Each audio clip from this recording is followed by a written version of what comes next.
Many of you watching this video are going through an adjustment following surgery, learning a different way of breathing through a shyly tracheostomy tube put in place by your physician.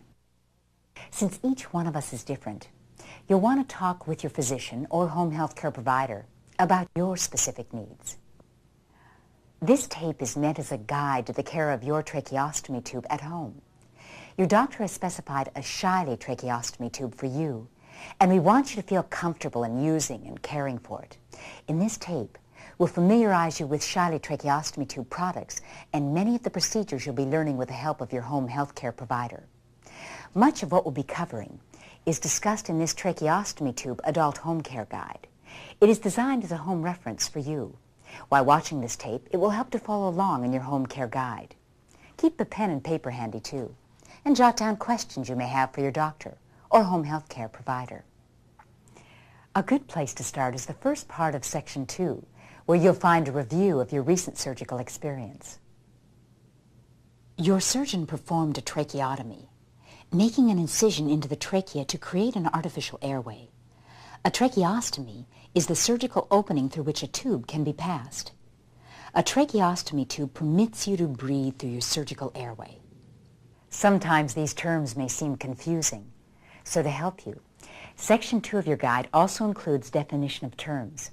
This section describes many of the medical terms you'll be hearing. Features of the tracheostomy tubes we'll be discussing are also highlighted. I'm sure one of the first things that you've experienced is a different way of breathing with your tube in place. Instead of breathing through your nose and mouth, you may be breathing primarily through your tube. Because your nose acts like a filter and warms and humidifies your air, you may require additional humidification, as determined by your physician. As for talking, when we speak, air passes between our vocal cords. A tracheotomy is performed below your vocal cords. This means that when you are breathing primarily through your tube, little or no air flows past the vocal cords, so speaking will not be possible. Speaking may be possible, however, with certain tracheostomy tube models.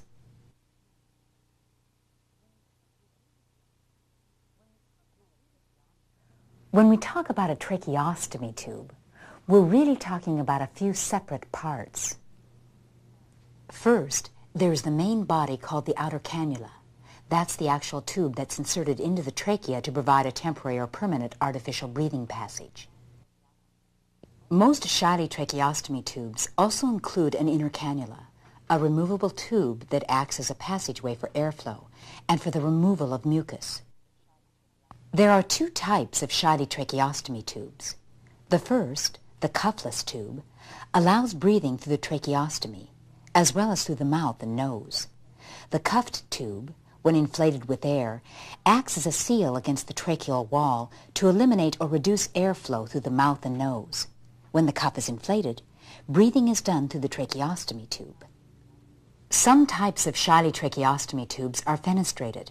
That is, there are holes in the curved part of the body of the tube. When the inner cannula is removed from a fenestrated tube, air is permitted to pass up through the vocal cords and exit the mouth and nose. With cuffed tubes, the cuff is deflated to permit additional airflow around the tube. When the cuff is deflated and the inner cannula is removed, a decannulation plug can be attached to the outer cannula of a fenestrated tube. With the plug in place, the airflow is blocked through the tracheostomy tube, and breathing is directed through the mouth and nose. This allows speech.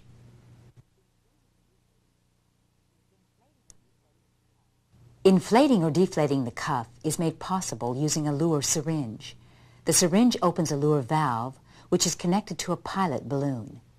This is a plastic, sac-like component that acts as an indicator for the amount of air pressure within the cuff. Some tracheostomy tubes also feature a pressure relief valve. This valve automatically limits the internal cuff pressure to approximately 25 millimeters of mercury. Identifying the style and designation of each shyly tracheostomy tube is made easy by color-coded packages, all sterile, as well as by the swivel neck plate on each tube. The swivel plate assists in properly positioning the tube within the trachea. With the tracheostomy ties properly attached, this plate also helps secure the tube to the neck. We've mentioned the inner cannula, the tube that acts as a passageway for airflow and secretion removal. There are two styles of the inner cannula, one which can be cleaned and reused, or a disposable inner cannula for single use only. Reusable models are attached to the outer cannula by way of the Shiley twist lock connector. This 15mm connector also provides a universal attachment for use with standard respiratory equipment, like ventilators. The second type of inner cannula, the disposable inner cannula, is connected to the outer cannula by the Shiley snap lock connector. It too provides a universal respiratory attachment. We'll be briefly going over tracheostomy care in our next segment, but first, let me point out Section 3 in your guide called Warnings, Cautions, and Notes. During your training, review with your healthcare provider the areas that apply specifically to your type of tracheostomy tube. Also familiarize yourself with the section called Symptoms, Probable Cause, and Probable Action. Sounds like legal talk, but it will help you identify some conditions that may arise with your tube and possible actions to take. In case of an emergency, always contact your physician immediately. And always consult with your physician or home health care provider with any questions or concerns. At this point, you may wish to pause the tape and review the information we've just covered with your home health care provider.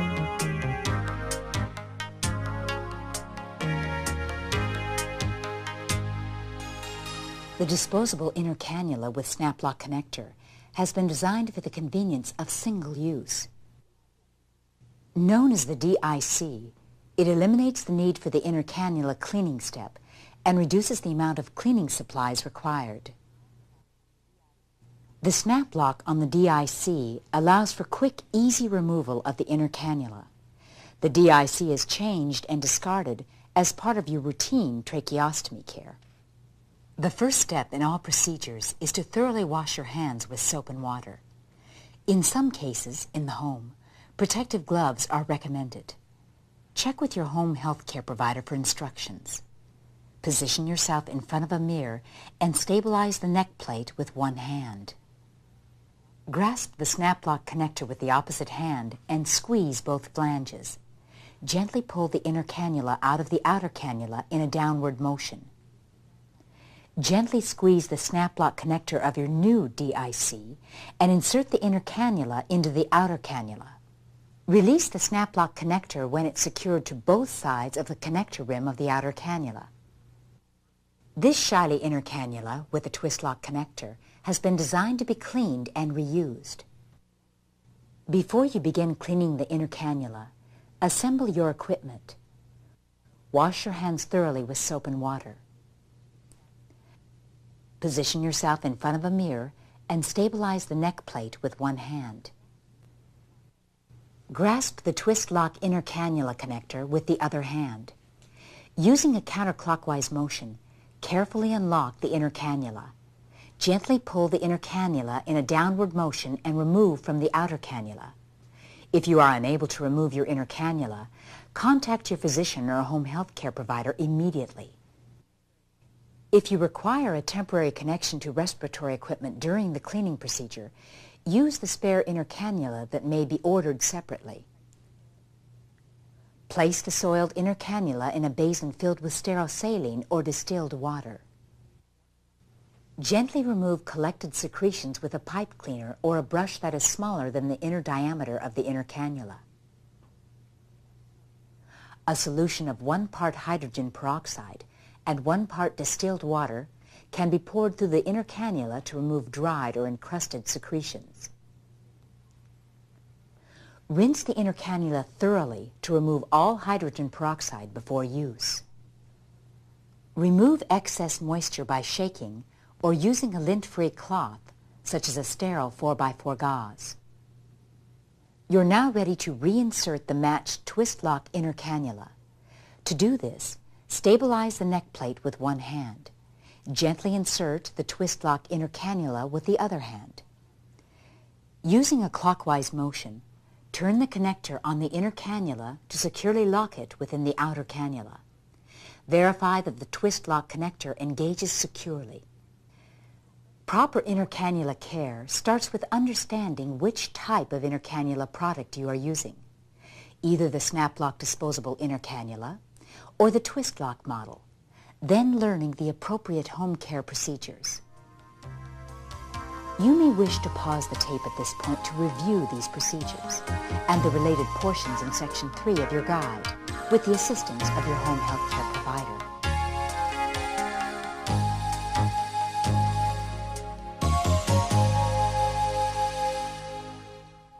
Tracheostomy ties are changed routinely during daily tracheostomy procedures or when they become soiled.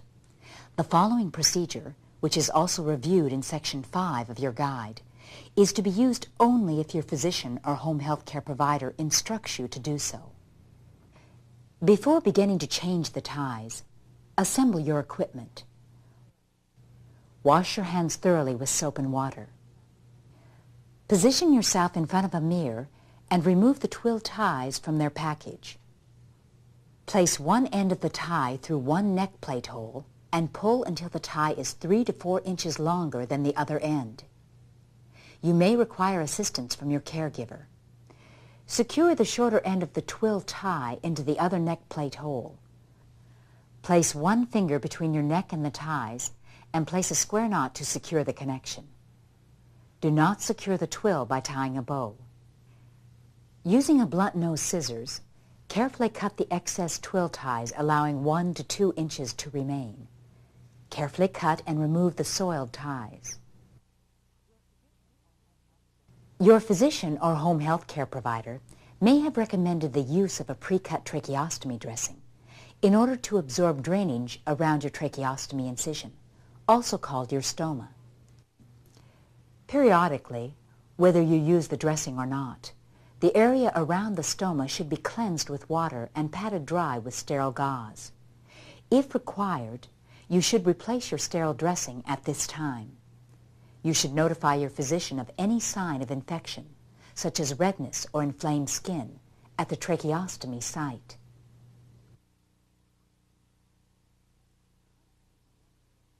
Coughing is one way of clearing your airway when secretions are present, but for some, suctioning the tracheostomy airway is also necessary and may be part of your daily care.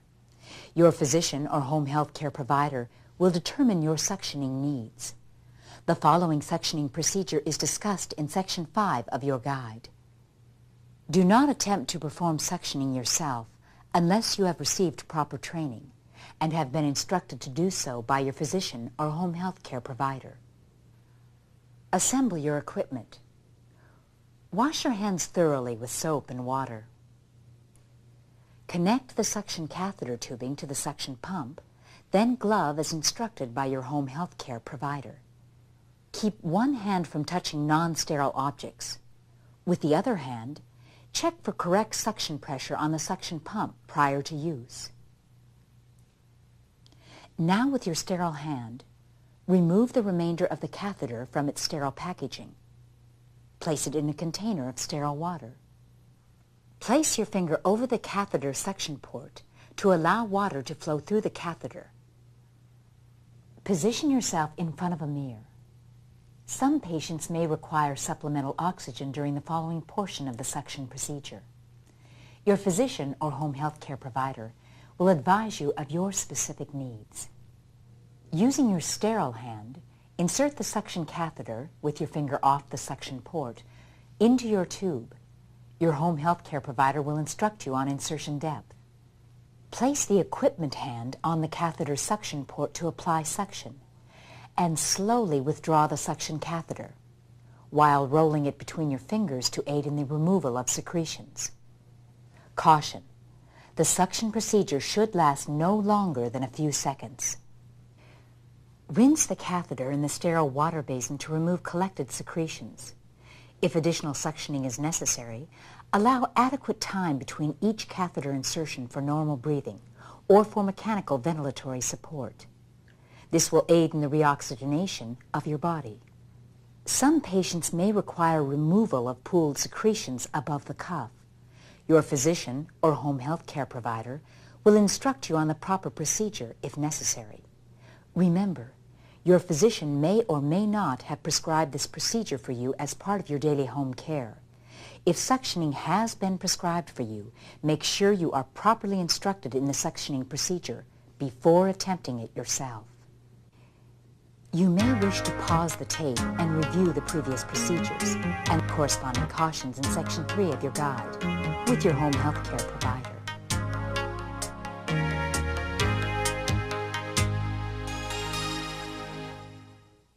The following procedure on changing the outer cannula of your tracheostomy tube is covered in Section 5 of your guide. Do not change your tracheostomy tube yourself unless you have received proper training and have been instructed to do so by your physician or home health care provider. Before you begin changing the outer cannula, assemble the necessary equipment. Whether you use a cuffed or cuffless tracheostomy tube, always make sure you have a replacement tube of the same size and style available. This will allow you to make a rapid tube change in the event of an emergency. Wash your hands thoroughly with soap and water. Check the package label for the correct type and size of tube. Remove the tracheostomy tube from its sterile container. Remove the inner cannula and set it aside on your sterile cloth. For cuffed tubes, conduct a leak test of the inflation system before inserting to verify that no leaks are present. To do this, insert a Luer syringe in the Luer valve and inflate the cuff with the appropriate volume of air. Refer to the instructions that come packaged with your tracheostomy tube for the right amount of air pressure to properly inflate the cuff. Using a basin with sterile saline or distilled water, remove the inner cannula and fully immerse the outer tube and inflation line system. Observe the inflation system for any flow of bubbles while immersed underwater. If no leaks are detected, remove the tube from the basin, shake excess water, and place on a sterile barrier. The next step for either cuffed or cuffless tubes is to attach the tracheostomy ties to the neck plate hole. For cuffed tubes, insert the Luer syringe into the Luer valve and slowly deflate the cuff while using your hand to gently move the cuff away from the end of the outer cannula toward the neck plate. Check that all of the air has been removed from the cuff and that it adheres closely to the outer cannula, allowing insertion of the tube into the tracheostoma. Insert the smooth tip obturator that is packaged with your tube. Lubricate the end of the tube and obturator with a thin film of water or water-soluble lubricant. Your replacement tracheostomy tube is now ready for insertion. To change the outer cannula, position yourself in front of a mirror. Some patients may require suctioning of pooled secretions above the cuff prior to deflating. Contact your physician or home health care provider for specific instructions.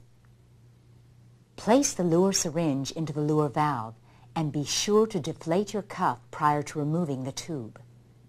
Carefully cut the tracheostomy ties using a blunt nose scissors. Using your non-dominant hand, grasp the neck plate and remove the entire tube in a straight downward motion. With the prepared replacement tracheostomy tube in your dominant hand, insert the new tube using a gentle forward motion. With the tube held in place, immediately remove the smooth tip obturator to allow air to flow into the tube. If you are unable to remove the tracheostomy tube, do not force it. Contact your physician or home health care provider immediately.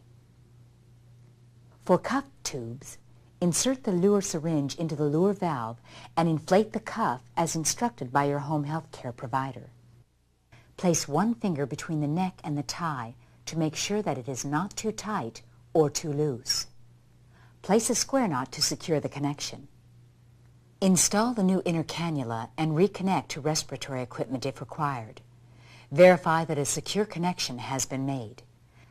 Discard the used tracheostomy tube as directed by your home health care provider. In caring for your outer cannula, remember that Shiley tracheostomy tubes are designed for single use only and cannot be sterilized by any method. Remember, for any questions or concerns, talk to your physician and home health care provider who can help you make a smooth transition to home care.